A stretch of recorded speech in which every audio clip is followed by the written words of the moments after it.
Hi guys, and welcome to the Dina Wakley Blue Journal session here. I wanted to talk to you about the 100 Days Project and tell you about this journal. So I got this journal off of Ranger's website, and they were really fast shipping it, which was awesome because it was my first time buying on there, so I got 25% off.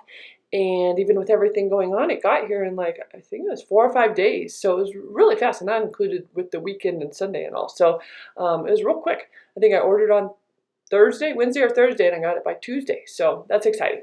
But anyway, I really like this journal. So it has the denim pages, the watercolor pages, and like a burlappy type page. And I'm real excited. I don't know what I'll do with the burlap, except for I'm pretty sure I'll collage stuff or pen ephemera on those pages. I just can't imagine anything sticking to it, but I'll experiment with it more. I haven't tried it yet, but I did try the denim and the watercolor page, and as you see in this one, I'm putting gesso on, and I especially put gesso on just because I've painted it with watercolor on canvas before, and it feathers out quite a bit when you do, so I did put the gesso on there to try that, just to maybe make things pop too, especially since that denim is a dark color too, and I like to use lighter colors. I want them to show up a bit, so I do need to use darker colors over there, which is good because then I'll experiment with those.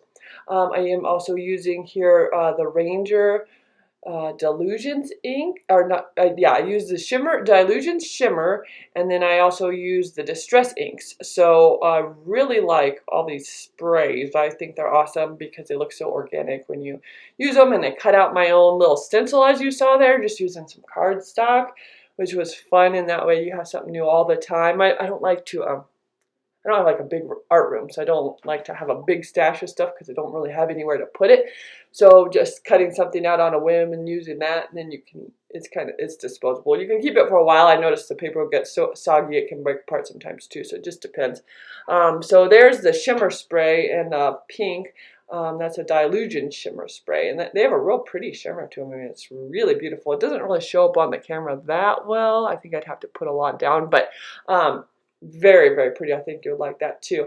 And then I love these gloss sprays by Dina Wakley. So they are awesome. I got a white one, which I cannot tell you how excited I am about that, because whenever I throw down white, you know, it's opaque or it's not opaque enough.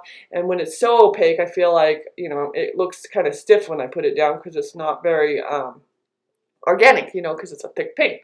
And then when I use something that's maybe a little more fluid, like a white watercolor, it's not opaque at all, and it doesn't really do much. So I was really excited about this white gloss spray because look, you can put a fine mist down, or you can put a thicker one, and it has that more organic feel, which is awesome. And the only other way I can get that with white is I use gesso, and I put water on my finger when I smear it around, or water on my brush, and then it creates that thinner veil, which I like.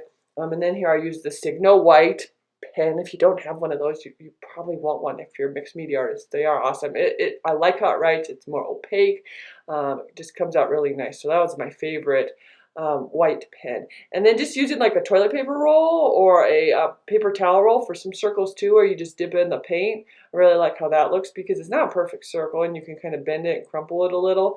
So I like that. And I was using some acrylic gesso actually. I'm sorry, acrylic gesso, acrylic gouache, and that worked really well. The light colors, I used a light pink and a light blue, and that came out nice on the denim over there, so you could see it. And I wanted some more value change over there. I think if I put down a nice layer of white gesso too over there, and maybe a little more gesso, then we can start to see things pop over on that denim. But I do like working on the denim. It's just, I have to get used to it because it's a little bit dark. And then here's my Signo Uniball in black, and that shows up very nice on both. The watercolor paper is pretty textured. I like it though. It has like a handmade paper feel to it. I don't know if it is or not, but it's really nice.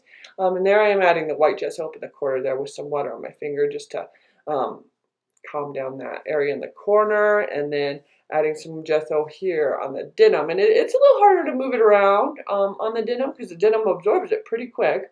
But it just takes a little getting used to, and probably a good layer of clear gesso in there would help a lot if you want things to move. I'm going to experiment with that more and just see. Oh, and then the great thing about cutting out your stencils, if you guys haven't done this before, is you can use the positive shapes to spray on them, and then they create the negative shape on your journal. So that's awesome.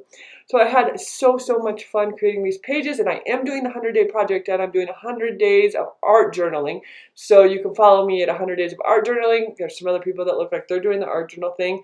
Or you can do 100 days of art journaling by Christy if you want to see my pages specifically.